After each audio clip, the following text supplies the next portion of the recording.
Hey guys, welcome to Newport. We are just chilling on the salon roof here.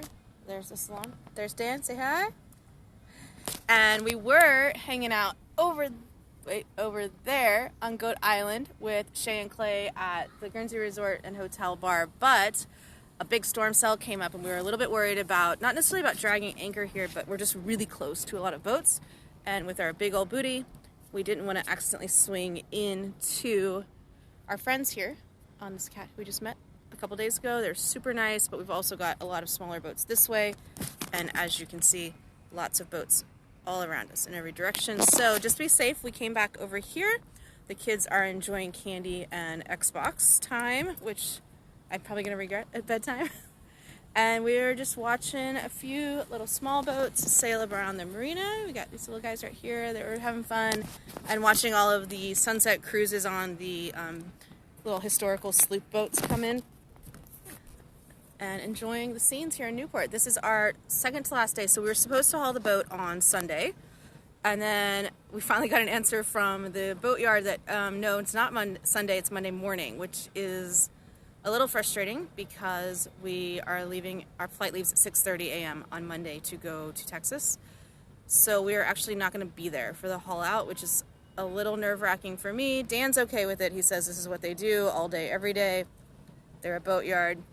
Logically, I understand that, but deep down inside, especially after the drama of the hurricane and everything, I have a visceral unsteadiness about them hauling the boat without us being there. Not like we could do anything, like, right? What are we going to do? We're not going to be part of the hauling procedure, but they're going to haul the boat Monday morning, so we are going to stay here for an extra night. So we'll be here, today's Friday, we'll be here tomorrow night for Saturday, and then Sunday we are going to go up the river just a little bit. We're going to go under the big bridge and go up. It's what, maybe like 30 minutes, 45 minutes maybe? Maybe an hour up to Hinckley Boatyard, and we're actually just going to drive the boat into where the lift, right where the lift is, right? Because we're the first haul out on Monday, so we're going to drive into where the lift is and just moor up. And then Shay and Clay, who I know you haven't seen a lot of them on our Facebook Live, we're trying to give them a little bit of personal privacy before they come on board as crew. So they live in New York, and they've spent a lot of time in Newport. Clay used to have a boat up here, and they've been staying with us for the last couple days, so we can kind of get to know each other, feel each other out, and I think that they are going to join us as crew either from New York down to Annapolis or from Annapolis to Bermuda. So we're excited about that. They're super great people, super nice. We've had fun having them aboard. And between that and all of the hurricane excitement, we haven't had a ton of Facebook Lives, so I apologize. Also, per popular request, I have acquiesced, we shall begin Instagramming. I don't do anything really in life other than like get married. You know, when you find the right one, you just gotta snap them up. But I did wait 33 years for that, yeah. So I'm a little anxious about the Instagramming. Yes, I know I'm old, but so my goal while we're on this little epic road trip back across America, taking care of all the things that we didn't take care of. So we're flying to Texas on Monday morning. We'll be at my parents' house visiting with my sister for a few days in College Station, Texas. Then we are headed to Dallas to see my bestie Lauren. Miss you! So excited. And then we are going to go to Colorado to my parents' home up in the mountains, and that's where they are right now. So we're going to hang out with them for a week, let them spend some time with the kids and us, and just kind of take like a few days to chill and get caught up on videos and things like that. Then we're going to drive to Marina del Rey to hang out with Dan's sister Carolyn and her family, and then back up to St. Helena, where we were living before we moved onto the boat, to see friends and family. And the main point is we have a car in Texas that needs to go to California. So we are going to take the epic American summer road trip, as if what we were doing wasn't road trippy enough. And then we'll fly back to Providence from Sacramento, and then off back onto the boat. So the boat's going to get hauled out while we're gone, because it is cheaper to haul the boat out here by many, many dollars per foot. So to haul it out is about $1 to $2 a foot per day, and to leave it in a marina is about $7 to $8 a foot per day. So it's a really big difference in expense. So we're going to haul it, and it's only like $1,200 to haul it out. So we're going to haul it out and store it on the hard for about 30 days. This is miraculously a good thing, because we had already arranged for this prior to Henri and everything. So all of the damage that we sustained during Henri, or at least fingers crossed most of it, We probably won't be able to repair all of the paint damage and gel coat damage because that requires repainting the entire boat. And as you can see, our paint goes, well, let me flip the camera around so I can show y'all.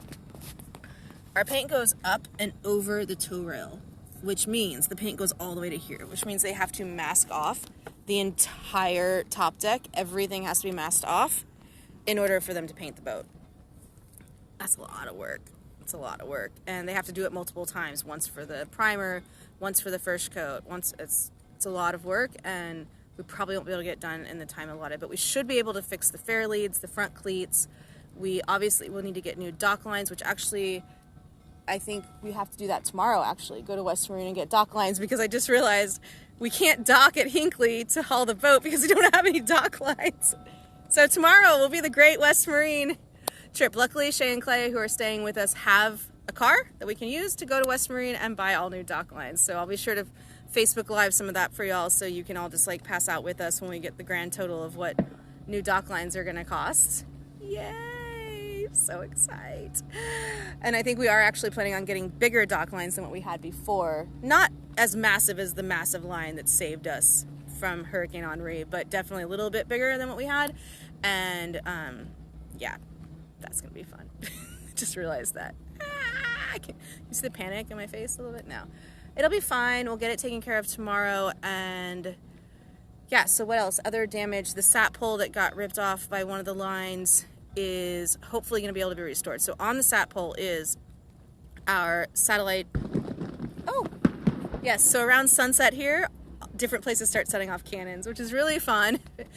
You cannot miss sunset here. So there's a yacht club behind us that sets them off. One of the big sloops that's doing a charter cruise thing out there just sets them off. It's kind of fun. Anyway, what was it? So on our sat dome that fell off, there was actually 4 different things. So there was our Ray Marine GPS. So without that, we don't have navigation. Our Iridium Go antenna, which is our backup satellite communications for weather. So we can't go offshore without that. It's also the only way that we get emails offshore or text messages. Then we have our actual sat dome. This is our satellite communications and sat phone. That got ripped off. And then what's the other thing that I missed? Oh, we have the stern light. No, there's something else. No, it had 3 little things. Oh, the PepWave, which is our 4G, 5G router. So we have no internet on the boat. We have no GPS for our navigation. We have no way of communicating anyone offshore at all at this point, because when the pole fell down, in order for us to take it out of the water, we had to cut all of those cables. So right now, going offshore is not an okay option for us because we have no way of communicating with anyone or getting weather, which is really, weather is like the big thing. That's why we want it. So at minimum, we should be able to get a new Iridium Go cable, and if we have to, we can duct tape it to the mast and operate that way. But we're hoping to get the pole fixed and everything fixed while she's on the hard, along with a long list of other things that are messed up. We have some winch problems. Our anchor chain is a little bit rusty, so we're actually probably going to like cut a chunk off and then reverse it. We're looking to have a hydro generator installed. All kinds of things. It's a very long list. So we did a spreadsheet earlier today of all the work, and I think it had like 20 or 30 line items. So, oh, the dinghy's leaking. It needs to be repaired. The T-wall is leaking. That's our sailing dinghy. It needs to be repaired. What else? There's so much stuff on the list that I've blanked at this point. I'll go through the list with y'all after we drop it off at the yard. But, oh yeah, the Code Zero is ripped in several places. So the Code Zero is going off to the sail shop. And the G5 is going off to the sail loft also to see if we can get it put on a furler or at least a bigger sock, because the problem with trying to bring it down is the sock's too small. And last time we had to drop it in the water, and that was a whole fiasco. We're waiting on parts for furler booms, so the clew of the mainsail, the bolt that it's tied to on the, what's the thing? The mandrel in the middle is a little bit sheared off. We've had the tack already do that, so we've tried to order 2 spares. Those have to come from Denmark.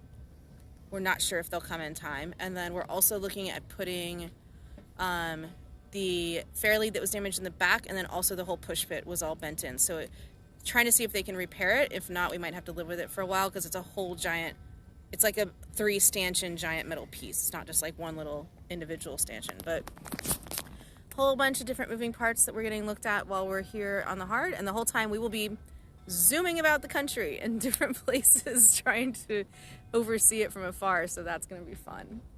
And in the meantime, getting caught up on videos. We've gotten caught up in school here, which is really good. The boys have had a few really good days of school. But there you go. Sunset in Newport. That's enough of me chattering for one night. Captain is his usual reticent self. You want to say anything to the people at home? Howdy, everybody. Everything's going well.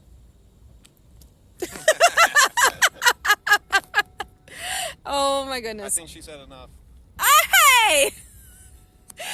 Alright guys, with that, we're going to wish you good night and fair winds to everyone out there. Hope you're all having a great day where you are. And don't forget to live life forward. That's what we're working on. Henri's in the past. We shall move forward. Fix the damage and keep on living. Y'all have a great night.